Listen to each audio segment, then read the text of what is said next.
epic poetry. Benato, come up to the microphone. Let's give him a round of applause.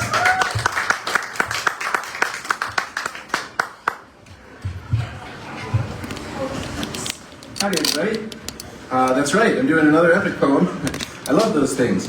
I have been composing a book called The Life of Robin Hood, and I'm on chapter 4 now, so we're getting into it in chapter 4. And when we last left our hero, Robin was at Nottingham Fair. He witnessed a wrestling match won by a lad from another town called Cumberland, and then entered a wizard's booth. There he saw a vision of a bowman in green living in Sherwood Forest, holding a maiden, then growing old and shooting a last arrow with grief on his face. We pick up the story as the vision ends. Chapter 4, Robin and the Rioters. Then Robin, looking up, gave ear to what his uncle said. Remember, boy, this trickster's jests must not deceive thy head. But what hast thou beheld there? So the lad explained the scene, and dwelt upon the black-haired maid, who held the man in green. Ah, Robin, laughed his uncle, dost thou love the maids already? But Robin looked upon the sage, whose voice arose unsteady. The things the crystal shows are true, my lord, it cannot lie. Unwittingly, he used his normal pitch in his reply. Thus Robin recognized his voice, and cried exultantly, I know thy trick, O seer, have we not played at archery? Methinks thou knowest well that grove which in thy glass appears. The wizard made as to inspect the glass, but whispered fierce, Forbear, thine uncle must not hear my name, say nothing loudly. And Robin whispered back, All right, I'll hold my tongue, Will Cloudsley, but thou must swear to let us pass through Sherwood without fear. The thief replied, Agreed, now make the squire depart from here. That moment there arose an uproar near the wizard's tent. They parted from his kiosk to discover what it meant. And coming forth, they heard the outcry ringing in the air. The boys from Cumberland were being driven from the fair. There's trouble here before us, Robin, Gamewell gruffly said. Belay thy flight, he shouted, as the foreign family fled.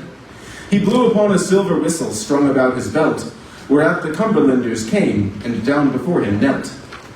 Their father begged, Be our defense, O squire, against the crowd! And then they rose to face the mob, whose cries were calming down.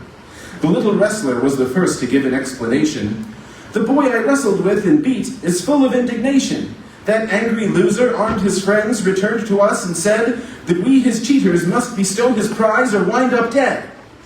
The loser in the rabble called, His words are utter lies! I only sought a rematch with this dog, not his demise. The father pleaded then, My boy has told no lies at all. When we reproached his vile demand, he rustled up this squall. We ran from their pursuit to thee, but we did nothing wrong. Enough, said Gamewell sharply, and he turned upon the throng. How shameful ye of Nottingham that handle thus our guests! Did I not give thee gold, young man, and still thou dost protest? Art thou then both a fool and miser too? The youth replied. The squire then lost his temper. Thou ungrateful wretch, he cried, I'll have thee in the stocks for this reproach. Begone, ye all! And shrilly rang his whistle for the soldiers at his call. The Gamewell men who heeded him now leapt upon the crowd, and instantly confusion rose again, and all was loud. The boys from Nottingham were striking wildly with their sticks, and hit their friends and foes alike, who answered them with kicks. Ferocious was the battle, and the wrestlers did their part. They smote their enemies from Nottingham with zealous hearts. And Robin was magnificent and wild in his attack. He launched himself upon the loser's chest, who stumbled back. They tumbled down, and then the little wrestler joined the fight. The three rolled back and forth as each one pummeled where he might. Then Robin got beneath the loser's back and clung to him. The little wrestler, meanwhile, tried his best to bind his limbs. The riot grew, and all were fighting now in twos and threes. The townsmen braved the guards, while women shrieked with cries and pleas. Then Robin and his captive rolled inside the wizard's booth, and Gamewell saw them do so by a chance, and joined the youths. He pulled the curtain down behind him, lest they be espied. Be silent now, he started, but their captive yelped and cried. Repress him, cried the squire, and grabbed the tablecloth of black. Insert this in the mouth of that resounding maniac.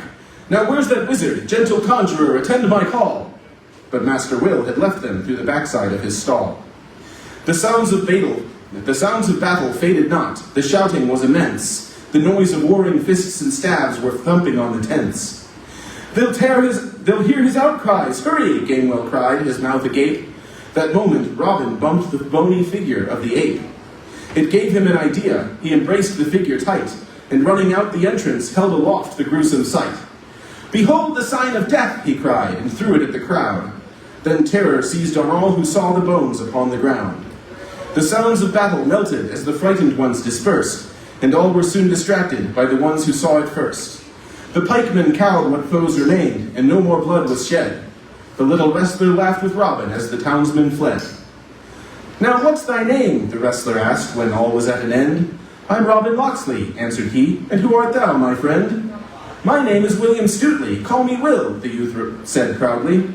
Are we then friends indeed? He asked, and Robin's laugh rang loudly. Of course, he said, for did we not just win the day between us? How proud my father would have been if only he had seen us. I like thee, Will. 2 Wills I met this week and made them friends. Be that a sign, said Will, our friendship shall not ever end. Then Gamewell called for Robin's arm. Thou hast done well, my lad. Thy courage and resourcefulness have made thine uncle glad. The danger being over now, however, he felt ill, and bade them lead him to the sheriff's castle up the hill. The sheriff, hearing of the mob and Gamewell's bravery, descended to express how great his gratitude must be. For he was vain and pompous, and his clothes were red and gay, to celebrate the festival he opened on that day. He gave assurance that the rogues who stoked the mob to fight would go into the stocks to spend therein a day and night. He offered Gamewell's men repast within his dining hall, but Robin asked that Will might stay to answer at his call. This little lad hath helped us, Robin said, and I desire that in the coming tournaments he serve me as my squire.